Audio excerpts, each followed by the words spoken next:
Olá, oitavo, tudo bom? Como continuação da nossa última aula, a gente vai falar um pouquinho agora sobre circulação atmosférica. A circulação atmosférica nada mais é do que a análise do movimento do ar que existe na atmosfera como um todo. A atmosfera ela é um conjunto de camadas gasosas, né? Então o ar, e existe uma movimentação que depende da região, depende da composição que a gente tem aqui na troposfera, depende da temperatura. Então, existe um processo de circulação que tem um conjunto de situações que vai influenciar nisso, tá? Então, assim, o comportamento médio do deslocamento do ar no planeta é identificado a partir de um conjunto de análise de dígitos. Então, eu preciso fazer uma determinada observação de como está ocorrendo essa movimentação do ar para poder chegar a uma conclusão. Ah, tá, professora, mas para que eu preciso saber disso? Para que as pessoas precisam saber disso? Sabe quando tu tá passando lá no momento da meteorologia e ela mostra a circulação aí, uma camada de ar frio, uma camada de ar quente? Pois é, aquilo ali, ela é a circulação atmosférica, é a circulação do ar que está influenciando de forma direta em uma situação climática específica. Então, é importante entender da circulação atmosférica para poder entender algumas situações climáticas. Da mesma forma que o ar, ele tem uma movimentação, ele tem um movimento na Terra que é influenciado pela rotação da Terra, temperatura, pressão atmosférica e composição também física na troposfera, tipo de vegetação, tipo de solo, enfim. Nós também temos as correntes oceânicas, que é uma movimentação das águas do oceano que tem interferência ligada direta à temperatura, ao clima, à incidência da luz solar. E a rotação da Terra também influencia. Aí o texto diz assim, o oceano absorve parte da energia térmica que recebe diretamente por meio da radiação solar e também presente na atmosfera. Entre os fatores que resultam na formação das correntes oceânicas, pode-se citar o movimento de rotação da Terra e o movimento do vento. Então, inclusive a circulação atmosférica, ela vai influenciar nessas movimentações oceânicas. De novo, para que isso é importante? É importante para entender e determinar situações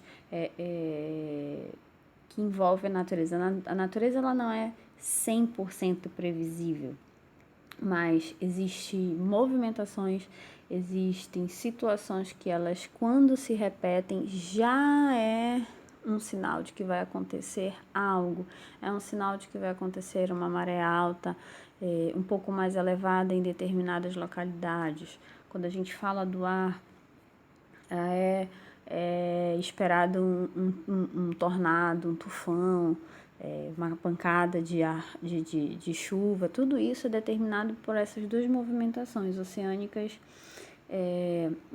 e atmosférica. Tudo isso nos leva a uma situação em específico, que é a previsão do tempo. Para eu prever o tempo, eu preciso estudar, conhecer e entender como funciona a circulação atmosférica e as correntes oceânicas. Então, eu pego várias variáveis da natureza, envolvendo movimentação do ar, movimentação da água nos oceanos, alterações no clima, e eu tenho condições de prever determinados acontecimentos da natureza. Então, a previsão do tempo é algo que o cientista ele tem uma ideia de que pode acontecer, por exemplo, uma pancada de chuva aqui em Belém amanhã. Como é que ele chega nessa conclusão? Analisando a movimentação do ar, analisando a alteração de temperatura, analisando a umidade relativa do ar. Tudo ele analisa e leva a entender que pode ocorrer chuva. E se não chover? Então ele está errado, ele não sabe de nada, ele não está fazendo serviço de dia. Não, tá? É que pode ser que durante o decorrer das 24 horas um dia depois do que ele previu, alguma outra alteração da natureza. A natureza ela não é 100% previsível, tá? Mas é possível hoje em dia, com a quantidade de tecnologia, com a quantidade de informação que se tem, chegar o mais próximo possível do que pode acontecer quando se envolve clima. Sabe quando se diz assim, estava previsto chover 300 milímetros no mês de março, mas choveu 600, né?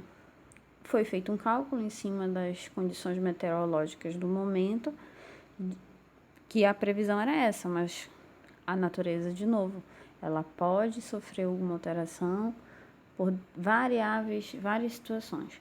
O que eu tenho que levar em consideração na variável meteorológica?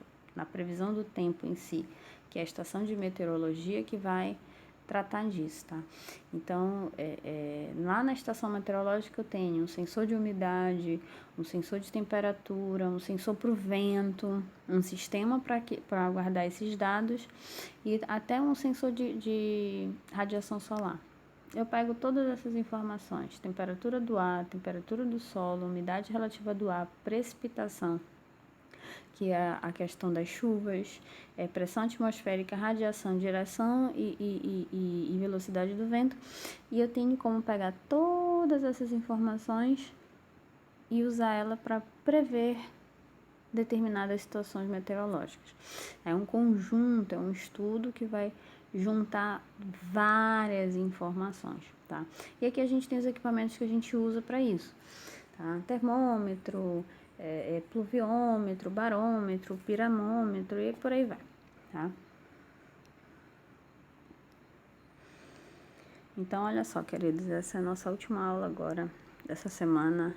Nós já estamos entrando de férias. A gente se fala em junho.